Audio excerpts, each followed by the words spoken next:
Bon matin et bienvenue à ce café matinal ensemble dans le psaume 23, alors que nous voulons vivre dans la bonté de Dieu à chaque jour, pendant la COVID et après la COVID. L'Éternel est mon berger, je ne manquerai de rien. Moi, je vais vivre dans sa bonté. C'est comme ça que le psaume commence et se termine, le psaume 23, avec le bonheur et la grâce vont m'accompagner à tous les jours de ma vie. Alors, c'est à chaque jour. Nous sommes verset par verset dans ce psaume 23 et depuis quelques jours, nous regardons ensemble à cette promesse surprenante mais magnifique. Je ne craindrai rien parce que ta houlette et ton bâton me rassurent. Même quand je marche dans la vallée de la COVID, dans la vallée de l'ombre de la mort, je ne craindrai rien. Pourquoi? Parce que ta houlette et ton bâton me rassurent. Nous avons vu ensemble que le bâton, la houlette et le bâton, c'est autorité et attention et amour, c'est la puissance de Dieu, son autorité, mais c'est aussi sa patience, c'est aussi son amour, la houlette qui ramène lorsqu'on s'est éloigné, le bâton pour défendre, le bâton d'autorité du roi. Je me souviens, à toute ma vie, à travers chaque année de mon ministère, le Seigneur, à différents moments, manifeste son autorité. Sa suprématie, sa souveraineté sur toute chose. Je me souviens, il y a plusieurs années, j'ai regardé la date. Aujourd'hui, c'est incroyable parce que c'est il y a 21 ans, à la fin d'une journée de pastorat à l'Église. J'avais 6 ans à peu près à l'époque. Il y avait un homme de notre Église, Jacques, M. Jacques Bergeron, qui avait été atteint d'un cancer, combattait un cancer depuis longtemps. En fin de journée, entre deux réunions, on avait trois célébrations les dimanches à ce moment-là. Et quelqu'un m'a dit, il faut aller visiter Jacques à l'hôpital. Il est à son dernier souffle. Ils ont appelé la famille. Ils ont dit, est-ce que vous voulez qu'on appelle le prêtre pour l'extrême onction? On dit non, on est des évangéliques, on va appeler notre pasteur. Et lorsque je suis arrivé là-bas, toute la famille qui était là, et moi-même, je m'apprêtais humainement à prier. Le médecin avait dit à son épouse, Jacques est comme l'analogie qu'il avait utilisée dans une petite chaloupe sur une immensité d'océan, de mer agitée.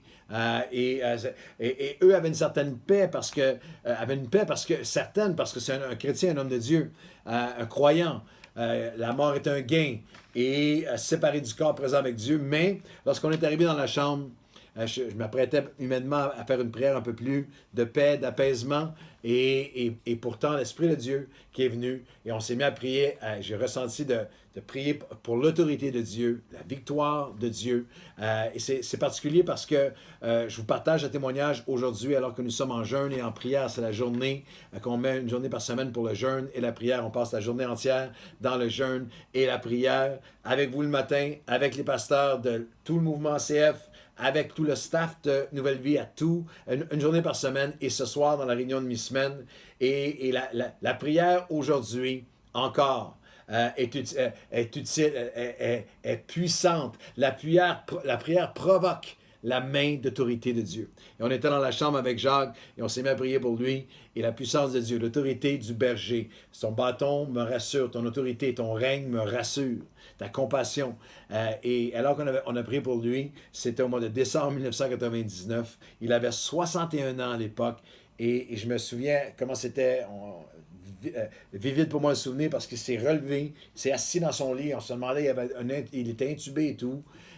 Et longue histoire courte, quelques jours plus tard, alors que le diagnostic était final, quelques jours plus tard, il est sorti de l'hôpital et depuis, on est 22 ans plus tard, il a 83 ans, n'a jamais eu une autre trace de cancer. Il est un modèle de santé parce que quel que soit le besoin ou pour qui vous priez aujourd'hui, souvenez-vous, il n'est pas seulement l'agneau qui s'est offert, il est le berger et son bâton d'autorité nous rassure et nous regardons et sa houlette de compassion nous rassure. Et votre prière est importante et précieuse devant Dieu. Et aujourd'hui, nous regardons pendant toute cette semaine à 5 manifestations de l'amour du berger, de la bonté du berger ensemble. Sa houlette et son bâton de berger nous font expérimenter sa bonté. La première pensée que nous avons vue ensemble, c'est que si je lui amène mes souffrances, Jésus, mon berger, va me protéger, me recevoir avec compassion. La deuxième, c'est que si je choisis de le suivre,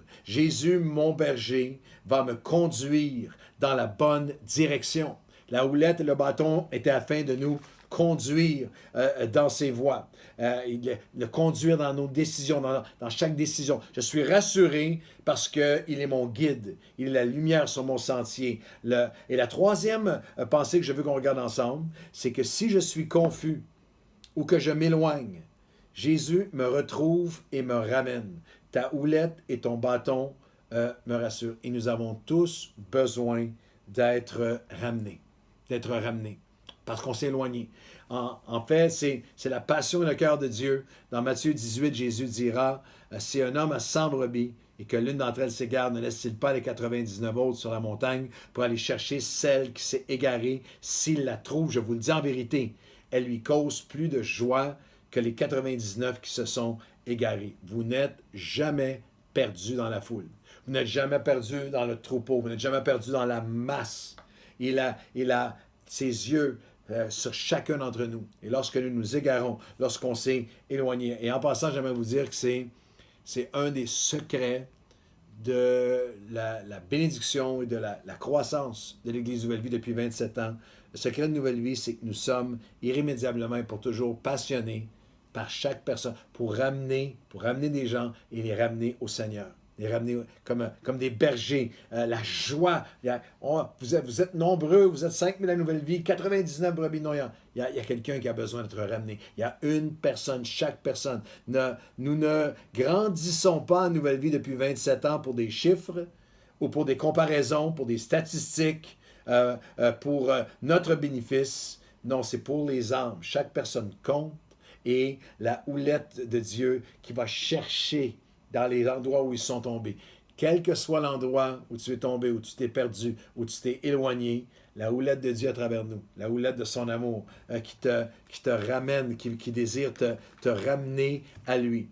La troisième pensée, c'est que si je suis confus ou perdu, si je m'éloigne, Jésus me retrouve et me ramène pour me restaurer. Dans Ésaïe 53, les versets 5 et 6, nous lisons, nous étions tous errants.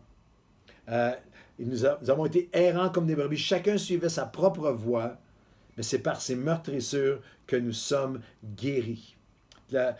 Nous étions comme des brebis, chacun qui allait de sa propre voie. Et il y a dans le cœur de Dieu cette passion de ramener celui qui s'est éloigné. J'aimerais poser une question à tous les parents. Est-ce que c'est difficile pour un enfant de se perdre dans la foule?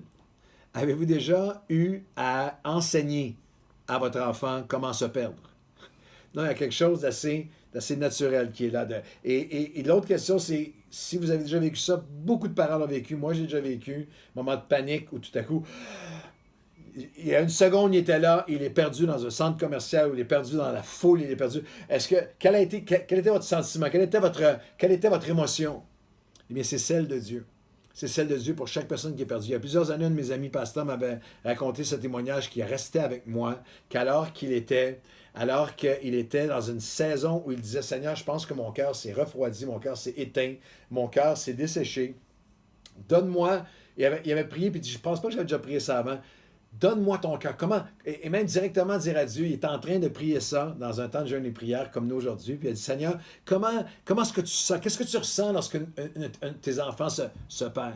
Et croyez-le ou non, c'était son témoignage. Il était dans toute cette mouvance lorsque tout à coup son épouse arrive en courant, paniquée. J'ai cherché notre garçon partout, il n'est pas là, et ils vivaient, eux, sur le bord d'une rivière où il y avait eu des enfants qui étaient tombés et qui avaient péri.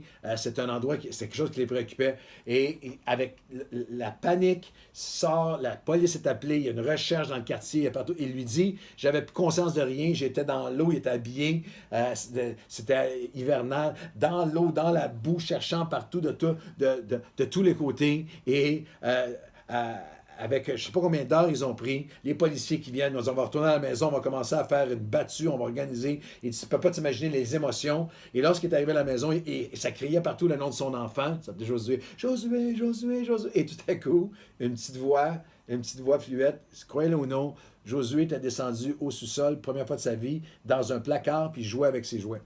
Alors que tout ça se passe autour d'eux. Et lorsqu'ils ont, et le papa, entre les larmes et le rire, couvert de boue, Et après, les policiers qui partent et tout finit bien. Puis Josué a eu un talk, croyez-moi. Mais papa retourne et dit, je suis retourné littéralement vers la fin de la journée. Je suis retourné dans mon étude biblique et j'avais écrit dans mes notes, il avait écrit dans ses notes, Seigneur, montre-moi comment tu te ressens pour un enfant perdu. Et Dieu lui a dit, comme ça. C'est comme ça que je me sens. C'est comme ça que je me sens. Dieu a la capacité d'une compassion renouvelée, d'une passion renouvelée pour chacun qui est perdu, que vous et moi avons besoin de retrouver, de nous réapproprier pour nous-mêmes et pour les personnes pour qui nous prions. Alors, est-ce qu'on peut prier ensemble aujourd'hui en ce jour de jeûne et prière? Seigneur, mon Dieu, comme ça. C'est comme ça que ton cœur vibre. C'est comme ça que Jésus a dit. Il y en a 99. Mais elle est perdue. Mon fils est perdu. Ma fille est perdue. Et que lorsque tu la retrouves, la joie dans ton cœur. Alors nous te prions, Seigneur, que nous soyons habités, que nous soyons animés de ce cœur qui est le tien, que nous soyons animés à nouveau de ce cœur de passion, que nous le recevions pour nous-mêmes. Seigneur, si je me suis éloigné, s'il y a quelqu'un qui regarde ce café matinal et qui s'est éloigné de toi, Seigneur, que l'ennemi leur a menti à dire que ton cœur est dur, que ton cœur est en colère, que ton cœur reproche et pointe. Tu es le berger qui défend. Tu es le berger qui protège. Tu es le berger dont la houlette ne cesse jamais de vouloir nous ramener à toi.